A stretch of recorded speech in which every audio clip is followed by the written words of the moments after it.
আচ্ছা, তো আমি কি বলছিলাম যে অসমযোজ্যতা বলছিলাম, তো অসমযোজী। তো অসমযোজীর ক্ষেত্রে আমি বললাম যে এখানে একটা অ্যাটমের কাছে পেয়ার ইলেকট্রন থাকে আর একটাতে থাকে না কিছু। তো এ কি করে তখন, এখানে দান করে দেয়, তারপর নিজেদের মধ্যে শেয়ার করে। তাহলে এ দান করে দিলে এ একটা পজিটিভ হয়ে গেল আর এটা হচ্ছে নেগেটিভ, তার মধ্যে এদের মধ্যে একটা বন্ডিং হলো। তাহলে এটাকে আমরা দেখাই এরকম, এ যে দেয় আর যাকে দেয় সেই দিকে অ্যারোটা আমরা করব। তাহলে এটা একটা আমরা বলছি অসমযোজী যৌগ তৈরি করে এইভাবে। এবার আমি বললাম যে একটা এক্সাম্পল দিই, তাহলে এক্সাম্পলের ক্ষেত্রে যেমন ধরো আমি যদি বলি যে অ্যামোনিয়া এবং বোরন ট্রাইফ্লোরাইড, ঠিক আছে, অ্যামোনিয়া, অ্যামোনিয়া মানে NH3, আর এটা হচ্ছে বোরন ট্রাইফ্লোরাইড, ঠিক আছে।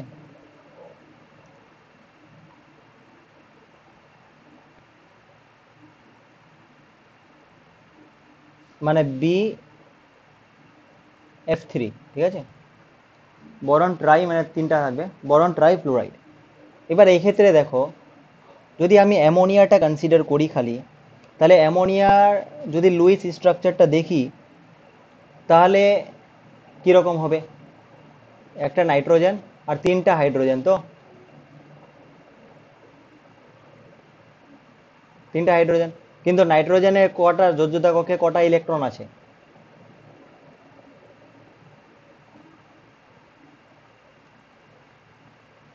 নাইট্রোজেন অক্সিজেন না, নাইট্রোজেন মানে 7 মানে 2+5। তাহলে একটা হাইড্রোজেন এখানে একটা সমযোজী বন্ধন করলো, এখানে একটা সমযোজী বন্ধন করলো, এখানে একটা সমযোজী বন্ধন করলো। কোনো সমস্যা আছে?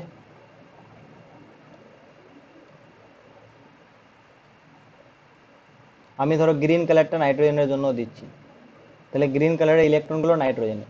তো নাইট্রোজেনের টোটাল 5টা, তার মধ্যে 3টা তো সমযোজী বন্ধন করে নিল হাইড্রোজেনের জন্য, হাইড্রোজেনের সাথে, ঠিক আছে, এদের সাথে হাইড্রোজেনের সাথে সমযোজী বন্ধন করে নিয়েছে।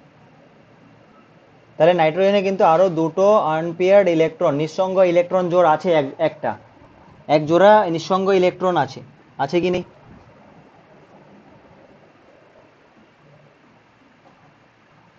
ইয়েস।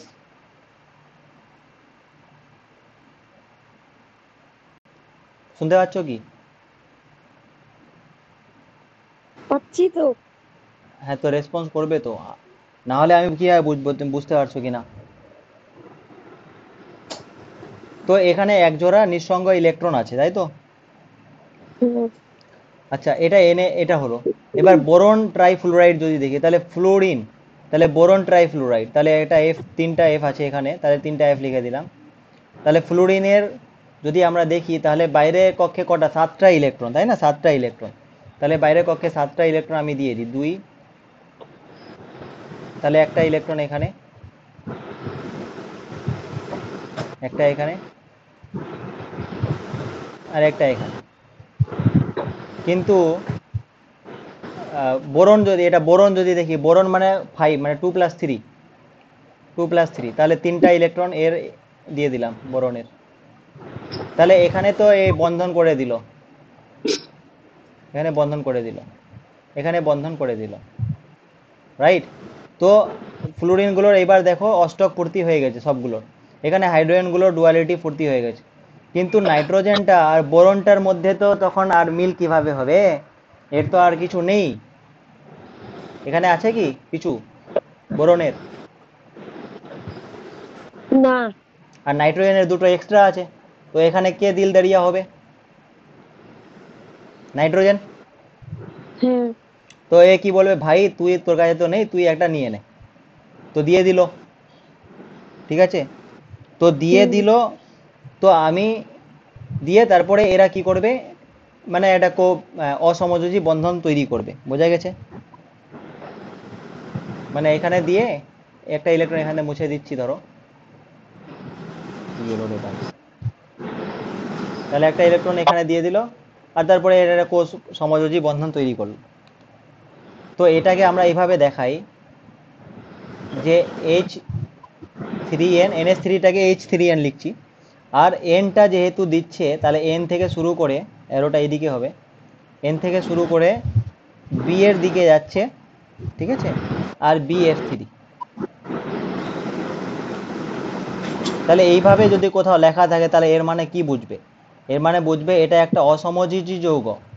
আর এনটা কি করেছে? ডোনার হিসেবে কাজ করেছে। এনটা কি হিসেবে কাজ করেছে? ডোনার। ডোনার। আর এটা কি বলে জানো, বরনটা, যেটা বরনটা হচ্ছে এখানে গ্রহীতা, মানে রিসিভার হিসেবে কাজ করেছে। বোঝা গেছে?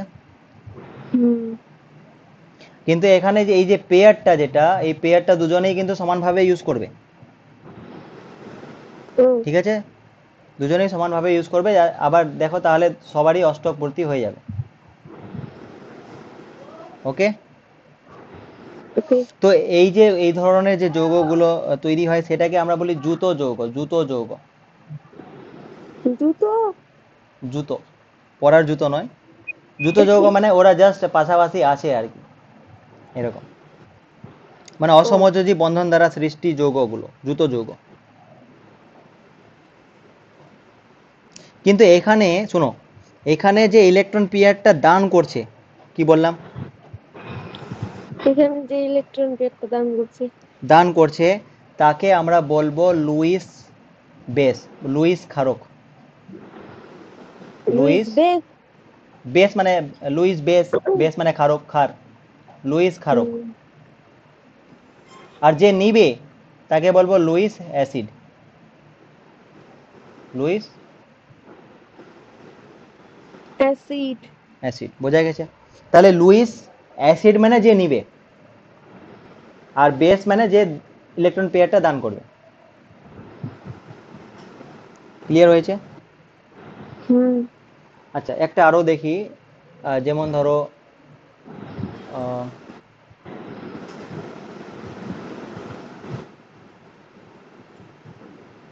যেমন অ্যামোনিয়া ক্ষেত্রে অ্যামোনিয়াম আয়ন, অ্যামোনিয়াম আয়ন, তাহলে এটা NH4 পজিটিভ। তো অ্যামোনিয়াম আয়ন মানে NH4 পজিটিভ। তো এটা কিভাবে হয়? দেখো NH3 হয় একটা, NH3। আর NH3 তে আমরা দেখলাম, NH3 তে আমরা দেখলাম কি হয়, যে H3 আর N ডবল দুটো, একটা এক জোড়া নিঃসঙ্গ ইলেকট্রন আছে, তাই না? হুম। এই যে এর আগেরটাতে দেখলাম না, NH3 তে এক জোড়া নিঃসঙ্গ ইলেকট্রন জোড় ছিল। তো হ্যাঁ। NH3 তে এক জোড়া নিঃসঙ্গ ইলেকট্রন।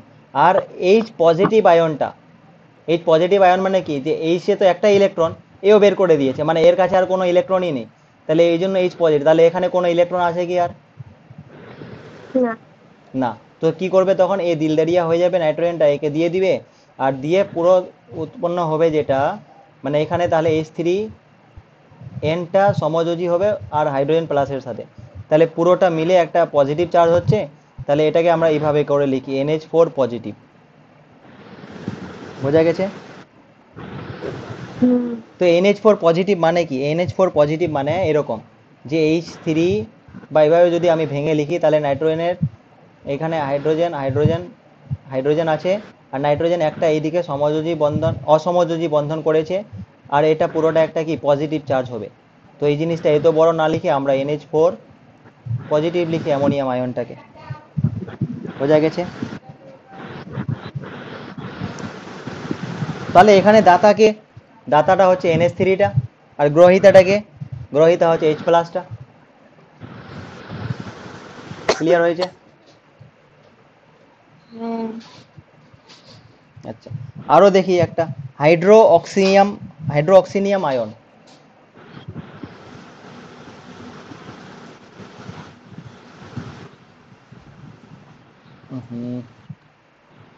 হাইড্রোক্সিনিয়াম আয়ন মানে H3O পজিটিভ যেটা। তো এটা হয় কি, যেমন H2O আমরা জানি, তাই না, H2O।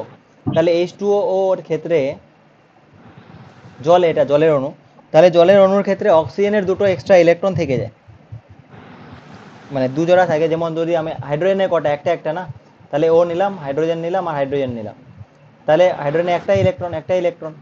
তাহলে অক্সিজেনের কটা বাইরে থাকে? 6টা। অক্সিজেনের বাইরে 6টা থাকে না? তাহলে 1 জোড়া, হুম 2 জোড়া, 3 জোড়া, এইভাবে করে। আচ্ছা, এই 1 জোড়া ইলেকট্রনকে আমি 2 জায়গায় লিখছি, একটা এখানে একটা এখানে লিখছি। তাহলে এখানে ধরো একটা সমযোজী বন্ধন হলো, আর এখানে একটা সমযোজী বন্ধন হলো।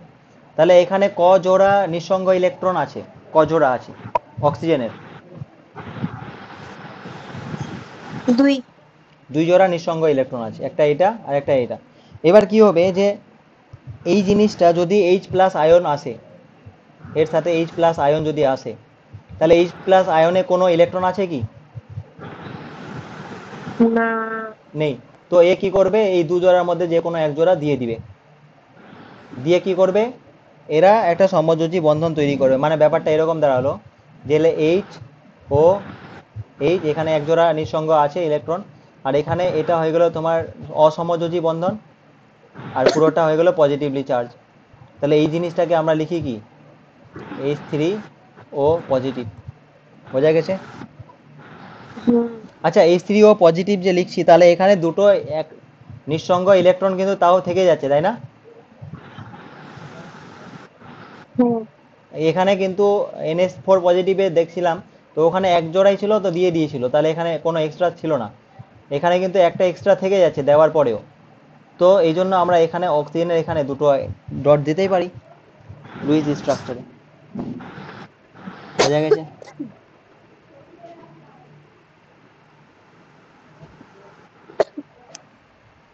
কিছে আচ্ছা, গেছে ঠিক আছে। সিমিলারলি H2SO4 এর ক্ষেত্রে বা অন্য অন্য ইউজোর ক্ষেত্রে এগুলো দেখবে, বুঝতে পারবে।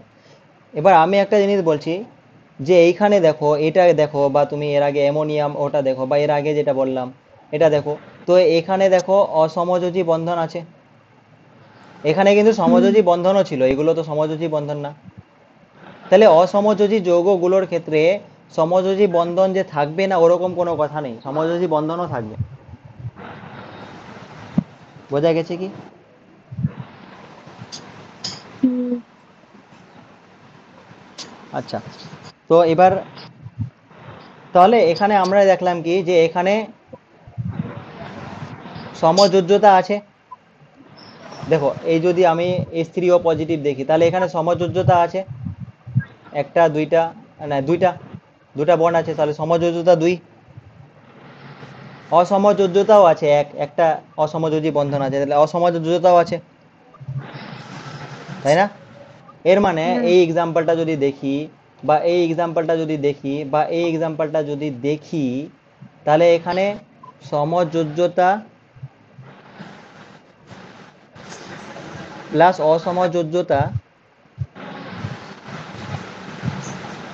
দুটোই একসাথে আছে। বোঝা গেছে? গেছে ওকে, গুড। কিন্তু এরকম কোনো যৌগ আছে কি যেখানে সমযোজ্যতা, অসমযোজ্যতা প্লাস তড়িৎযোজ্যতাও দেখা দিবে, মানে তিনটেই দেখা দিবে? তো অ্যান্সার হচ্ছে ইয়েস। তো ওটা আমরা দেখি। যেমন আমি একটা এক্সাম্পল দিচ্ছি, অ্যামোনিয়াম ক্লোরাইড, NH4Cl, ঠিক আছে?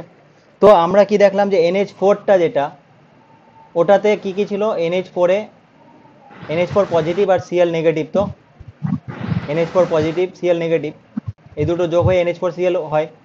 তো NH4 পজিটিভটা যদি কনসিডার করি, তাহলে এখানে দেখো, এটাকে আমরা কি দেখলাম, হাইড্রোজেন, নাইট্রোজেন, হাইড্রোজেন, হাইড্রোজেন, আর এখানে একটা অসমযোজী বন্ধন ছিল হাইড্রোজেনের সাথে, আর পুরোটা প্লাস হয়েছিল, ঠিক কি না? ঠিক আচ্ছা, তো এই জিনিসটা যে হলো, এখানে কি কি আছে, এখানে সমযোজ্যতা আছে কি? আছে, এই তো একটা বন্ড, দুইটা, তিনটা বন্ড আছে, সমযোজ্যতা বন্ড তিনটা। অসমযোজ্যতা আছে কি?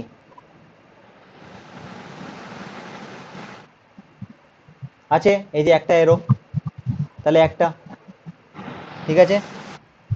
হুম কিন্তু এই যে পুরো আয়নটা আর এটা Cl নেগেটিভ আয়নটা, এদের মধ্যে কি হয়েছে, একটা আয়নিক বন্ডন আছে না? আয়নীয় বন্ধন আছে কি? হ্যাঁ, তাহলে এখানে তড়িৎ যোজ্যতাও আছে, এর মানে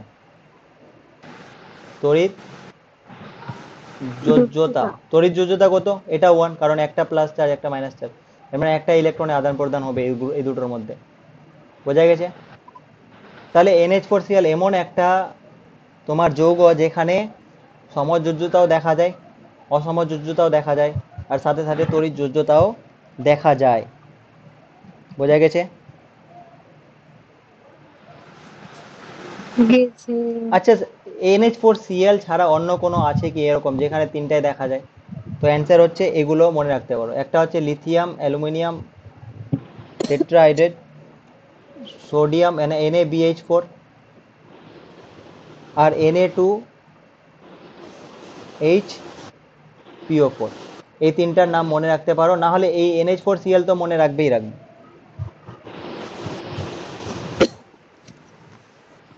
ঠিক আছে? ওকে।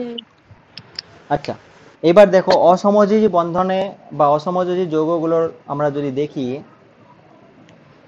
তাহলে এটা সমযোজীয় নয় পুরোপুরিভাবে, আর পুরোপুরিভাবে তড়িৎযোজীয় নয়, তাই না? তাহলে এর যদি বৈশিষ্ট্যগুলো আমরা আলোচনা করি তাহলে কিরকম হবে? তাহলে বৈশিষ্ট্যগুলো বোঝার চেষ্টা করো। দেখো, যদি আমি এর কন্ডিশনটা দেখি, ফিজিক্যাল কন্ডিশনটা, অবস্থাটা, আমি কি বলেছিলাম যে আয়নীয় যৌগগুলো কি হয়? কঠিন হয়। আর সমযোজীগুলো কি হয়? সমযোজীয় যৌগগুলো সেটা কঠিনও হতে পারে, লিকুইড হতে পারে, গ্যাসও হতে পারে। আচ্ছা, আর যে অসমযোজী যেগুলো, অসমযোজী যেগুলো সমযোজীর মতনই হবে, মানে সলিড হতে পারে, লিকুইড হতে পারে, গ্যাস হতে পারে। মানে সমযোজী আর অসমযোজীর মধ্যে অনেক মিল আছে, কারণ এখানেও তো সমযোজী বন্ধন আছেই না, খালি একটা বা দুটো, অনেক সময় একটাই বেশিরভাগ, একটা অসমযোজী বন্ধন থাকে, বাকি তো না হলে তো একই রকম হবে ক্যারেক্টারিস্টিক্সটা। আর গলনাঙ্ক স্ফুটনাঙ্ক যদি দেখি, দেখো আমরা কি বললাম, এখানে এ তে একটা ইলেকট্রন পেয়ার ছিল, বি তে ছিল না, তো এ কে দান করে দিল, মানে এরকম হলো এ আর বি, এখানে একটা পজিটিভ এখানে নেগেটিভ আয়ন হলো। তাহলে এটা দেখো, এটা অনেকটা একটু আয়নীয় যৌগের মতো হচ্ছে না? অনেকটা, কিন্তু এখানে বন্ধনও আছে। এর মানে এর যদি গলনাঙ্ক আর স্ফুটনাঙ্ক দেখি, তাহলে আয়নীয় যৌগের থেকে কম হবে, কিন্তু সমযোজী থেকে একটু বেশি হবে। বোঝা গেছে? মাঝামাঝি হবে। ঠিক আছে? আর দ্রাব্যতা যদি দেখি, তাহলে দ্রাব্যতাটা তোমার সমযোজী যৌগের যেরকম দ্রাব্যতা সেরকমই হয়। মানে কি, এটা পোলার সলভেন্টে, মানে ধ্রুবীয় দ্রাবকে দ্রাব্য হবে না, ধ্রুবীয়তে, যেমন জলে হবে না, জেনারেলি ধ্রুবীয়তে হবে না, আর অধ্রুবীয়তে হবে। দ্রাব্যতা হয়ে গেল।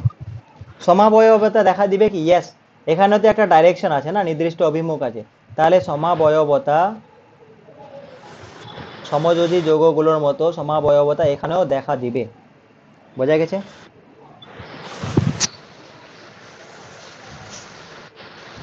ঠিক আছে? হুম। তো আমরা দেখো আজকে আমরা কি কি পড়লাম। আমরা আয়নিক কম্পাউন্ড পড়লাম, কোভ্যালেন্ট কম্পাউন্ড মানে আয়নীয় যৌগ, আয়নীয় বন্ধন, এগুলো সমযোজী পড়লাম, আর অসমযোজী পড়লাম। এরপরে যেটা পড়বো সেটা বন্ড লেন্থ আর বন্ড ডিসোসিয়েশন, বন্ধন বিভাজন শক্তি আর এগুলো, তারপরে ভিএস ইপিআর উপপাদ্য থেকে মৌলগুলির যে আকার কীরকম হয় এগুলো পড়বো, বাট এটার জন্য আরও 2 ঘন্টা এক্সট্রা ক্লাস লাগবে কমসে কম। তো আজকে এ অবধি থাকবে, বুঝতে পেরেছো? এবার তোমার হোমওয়ার্ক কি থাকবে তাহলে?